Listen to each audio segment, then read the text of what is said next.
Dr. Shabir Ali, let's talk about bullying. So what does Islam say about bullying? We have, political leaders today who seem bent on bullying other people, and they do that through cyberbullying and through other means as well. So what does Islam say about that?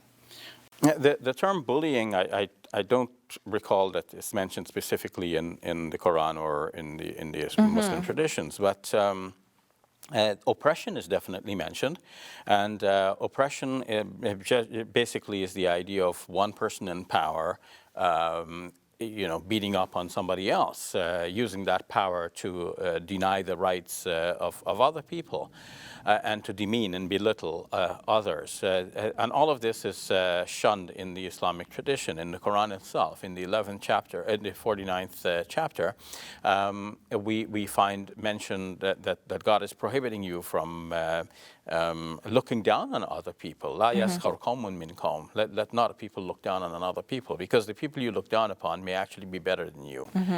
From the Quranic perspective, what gives you power is not your might or your wealth or status, but your closeness to God. And only God knows who is close to Him. In that one might actually feel that I'm close to God, but how do you know that there isn't some bit of hypocrisy lurking in your heart, and your faith is tainted with some of, some actual disbelief, or maybe you are doing a lot of things that will class you as a righteous person in the eyes of people, but basically you are doing it to show other people, and not so much sincerely for the love of God and for the pleasure of God. So the person who is closest to God, that is the one who is supreme, and we cannot judge that for ourselves. We have to leave that judgment to God. So the result is that we all have to be humble persons, and we have no right to demean other people. In terms of oppressing others, there is a hadith that says that the prayer of the oppressed person is immediately answered by God, and that means that even if a Muslim were to oppress a non-Muslim, the Muslim has to be aware that the non-Muslim's prayer may be answered by God, and God may be totally displeased with this Muslim person who otherwise may be praying and fasting and doing a lot of good things. But this oppression is really something severe, so severe that in the Quran, some commentators look at verses and they say, well, putting two and two together, it looks like this oppression is one of the worst sins, because it says in the Quran, "Inna shirka la dhulmun azim." Shirk is a great oppression, so it looks like oppression is, is like a dirty word. This is something we have to avoid altogether. We know that the Prophet Muhammad and the early people who followed him also experienced bullying, oppression. They were boycotted. At one point, they couldn't get food for quite a long period of time. I believe it was a couple of years, maybe. Yeah. So he was one of the first in the Islamic tradition to be bullied.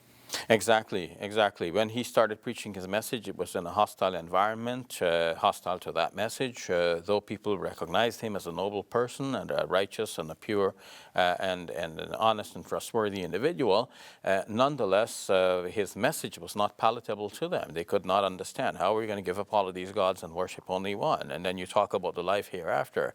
You're asking us to believe that after we are dead and our bodies are decomposed, we're going to be given life again, or our bodies will resurrect from out of the earth.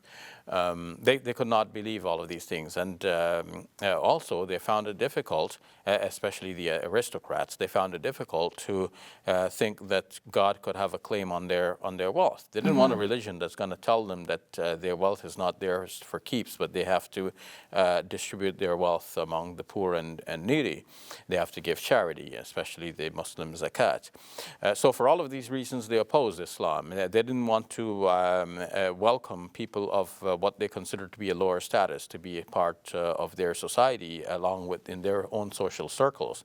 And Islam is teaching an egalitarianism, so it was hard for them to accept. And they responded by beating up upon the Prophet Muhammad, peace be upon him, and his companions, the early Muslim followers.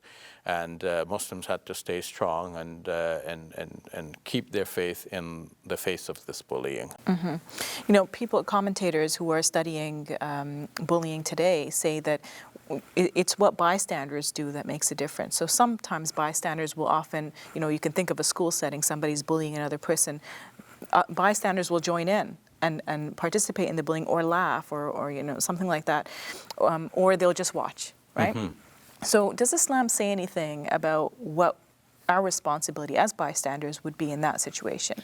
Well, we have to do as much as we can to bring about a better situation. A hadith speaks about this and says, "Man ra'a minkum munkaran falyughayyirhu biyadihi." Whoever sees an evil being done, let him change it with his hand.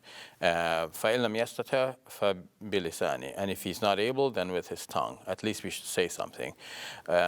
فَإِن لَمْ يَسْتَطِعْ فَبِقَلْبِهِ. And then if he's not able to do even that, then at least with his heart. And that is the weakest form of faith. Well, in a situation, sometimes we cannot intervene because that may make the situation worse. So we do the best we can. If we can intervene, and yes, but if it's not safe to do so, then at least we can say something. And if not say something there to that person at that time, we can go report to an authority. You got a cell phone, call the authorities, put an end to this. You cannot stand by and watch oppression or bullying take place and do nothing about it. What would your message be to someone who is experiencing bullying and perhaps feels like their self-worth is under attack or compromised? We have people who are committing suicide because they're being bullied to an extensive extent that we can't you might not even be able to imagine. So what sort of advice would you have for that individual? Yeah, it's difficult to deal with that situation, but one has to come to grips with oneself and not allow that bullying to take over. Does Islam say anything about, our self-worth being distinct from whatever other people say to us? Absolutely, because each person is responsible for his or her own deeds. So those who are bullying you, they will have to face God's judgment in the life hereafter. God might give them leeway and scope in this life, but God will give you a reward in the life hereafter for everything you have suffered, to the extent that it's mentioned that even if a believer is pricked by a thorn, then that believer will get a reward for that, provided that one is patient and hope for everything from God. So being patient, of course, does not mean that you allow the bullying to continue, but whatever is done and you cannot change, you be patient with that and accept that, but take measures to bring this bullying to an end. The bully is working on the assumption that you will do nothing. So do something, report to the authorities, bring somebody's attention to this. Somebody will do something to help you, because most people will not allow for injustice to continue. And this is injustice. So you want to bring that to the attention of authorities who can do something about it, who can come to your assistance and bring this bullying to an end. Thank you for your advice, Dr. Shabir Ali. You're welcome.